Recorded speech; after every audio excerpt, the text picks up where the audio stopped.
السلام عليكم حبايبي، إن شاء الله كلكم بخير وعافية. وجانا اليوم موضوع جدا جميل ومفيد، وإن شاء الله يا ربي تكون هذه الفائدة مهمة للجميع. حبايبي اليوم عندنا فائدة أو عندنا تنويه قصير أحب أنوه عنه، إنه إحنا حتى نستفاد من هذا الشيء بصورة كاملة. اليوم حبيت أذكر فد أمر مهم، إنه البعض يغفل موضوع مهم، وهو إن أقداركم تؤخذ من أفواهكم. إنه بعض الأشخاص يعني يجهلون هذا الموضوع، فمثلا نلاحظ إنه دائما أقوالهم أو أفعالهم هي أفعال يعني ما بيها نوع من التفاؤل، دائما يتلفظون بألفاظ يعني ما بيها نوع من التفاؤل، وإنما تكون ألفاظ يعني تدل على أمر يعني غير جيد. فهذا الموضوع جدا مهم، إنه دائما إحنا لازم يكون عندنا نوع من التفاؤل، تكون يعني دائما إنه إحنا نذكر أمور إيجابية، نبتعد عن المواضيع الأخرى. دائما من نتكلم بإيجابية، لأن هذا الأمر يعني ينعكس على حياتنا اليومية أيضا. فكل ما احنا نكون إيجابيين، وأيضا يعني نذكر أمور بطريقة جدا يعني جميلة، مثلا دائما نذكر الحمد والشكر، وأيضا التفاؤل بأنه سوف يكون الغد أحسن. من نتكلم بطريقة إيجابية، هذا راح ينعكس على الأقدار المحيطة بينا، وعلى أيضا مستقبلنا، وعلى أيامنا القادمة. فمثل إذا احنا نبدأ يومنا بكلمات تفاؤلية، أكيد هذا اليوم راح يكون هو يوم جميل، يوم مشرق، راح تتحقق به أمنياتنا. أيضا راح تكون الأمور اللي احنا يعني نحاول أن نكملها بهذا اليوم راح تكون أمور سهلة. مثل إذا احنا ذاهبين إلى امتحان، أو عندنا مقابلة معينة، أو إنه احنا عندنا موضوع خاص بالعمل، راح يكون هذا اليوم هو يوم يسر، يوم سهل، احنا راح نستطيع أن نحقق به كل ما نريده. لكن بالعكس إذا بديناها بكلمات هي تدل على التشاؤم وعدم التفاؤل، ما راح يكون هذا اليوم يوم خير، بالعكس راح تكون أمورنا بها نوع من التعقيد.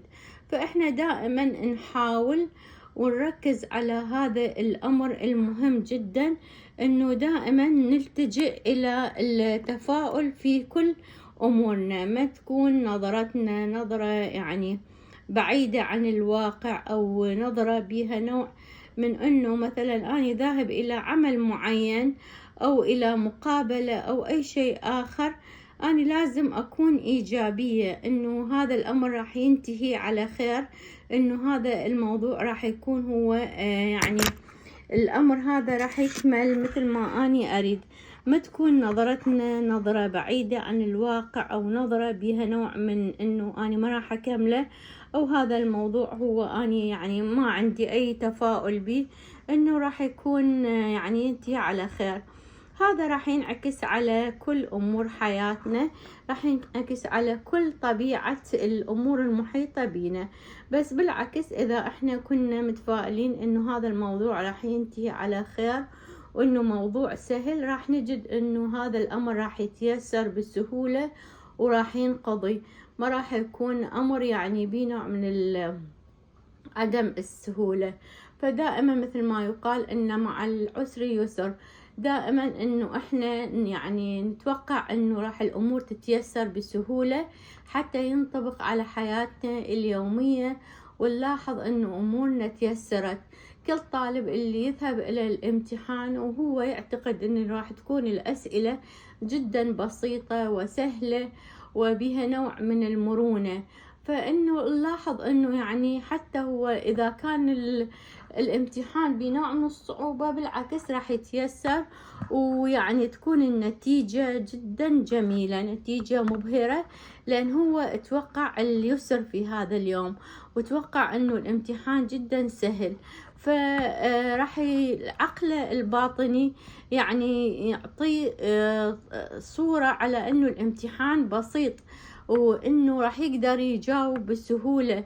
فهذا يساعده على ترتيب أفكاره، وعلى تذكير إنه المادة اللي درسها قبل الامتحان راح تكون يعني حاضرة في ذاكرته، ويساعده على إنه يجاوب، على عكس الطالب اللي هو قبل الامتحان يعني راسم صورة إن الامتحان راح يكون جدا أسئلة جدا يعني خارج من الموضوع، وأسئلة كبيرة ومطولة، وإنه فيها نوع من الصعوبة، فما راح يستطيع إنه يجاوب حتى إذا هو دارس المادة ويعني يعرف بالإجابة، لأن هاي الصورة راح تنطبع بعقله الباطني اللي هو يعني مسؤول عن المادة المخزونة في الذاكرة.